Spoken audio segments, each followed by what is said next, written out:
David Thorpe, Chris Sheridan, and John Hollinger. Steve, for some reason, gets this segment off. I want to talk about Kevin Garnett, who, in accepting the deal to play for the Celtics, guys, could not have known it would work out this way. I'm sure he hoped it would work out this way, but of course there's no certainty for any of that. For Garnett, if he loses the finals, John, how does he handle that? Well, I think the only way he's ever handled it, I mean, he's just so intense and so motivated. I think he comes back next year and tries even harder. That's just how he is. I don't really see this as any kind of life-changing thing for him, though. I mean, he certainly experienced disappointment in the playoffs before, so this would be nothing new for him. Chris, KG, what do you think? Well, I want to see if Kevin plays with confidence, especially down the stretch of fourth quarters. As great as a player he's been, the knock on him is that during the fourth quarters of games, he doesn't always look like the most confident player on the court, especially with 2 minutes left when he tends to pass the ball out of the lane rather than shoot it. We're going to see that again from Kev, or are we going to see him be a little more assertive near the basket? Yeah, what do you think, David? You know, Paul Gasol frustrated Tim Duncan a little bit here. He's going to have to move out in the perimeter a little bit with KG. What do you think? Can KG get frustrated by Gasol here? Oh, sure. Gasol is a longer player and better off the defending dribble drives and defending quickness. He actually is pretty nimble for a guy so long. I think overall, though, Garnett's going to be fine. You know, players want to know they have windows to be successful, kind of like how the media describes it. It's really true. The pressure is on Garnett this year, sure, but they've got a framework now. They've got a foundation where the next 2, 3, 4 years, a little wrinkle here and there that can continue to be right there. There won't be so much pressure next year to win 60-plus games. They're going to be there. Garnett knows that. He's going to be more motivated, more driven. Over the next few years, it's hard to imagine he's not going to get himself a ring. The guy who was really gripping it for Boston was Ray Allen. Are you expecting this series, the one where he finally started hitting late from the field in the Detroit series, are you expecting the cold Ray Allen? And can the Celtics win if cold Ray shows up, John? Well, it's possible, but I mean, I think it really hurts their chances. They really need Allen to knock down shots from outside, because otherwise there's no punishment for the Lakers to run extra defenders at Paul Pierce and at Kevin Garnett. And Boston really depends on that, having that third scorer. David, we'll start with you on this. I want to get to the Lakers side of this thing.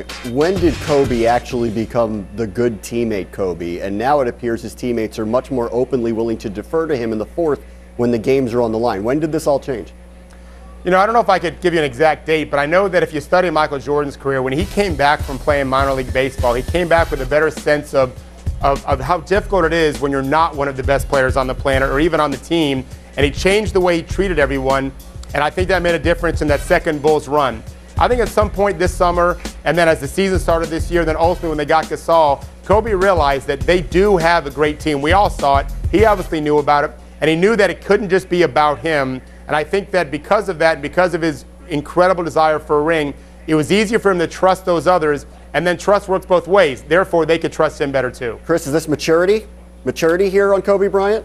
Well, Bram, I think, you know, once the end of training camp came and Kobe didn't get traded, because you remember there were talks going on then, real serious talks between the Bulls and the Lakers. But once the season started and Kobe mentally checked in and said, okay, this is where I am and I'm going to devote myself to this fully, especially coming off such a traumatic summer, he really needed to refocus.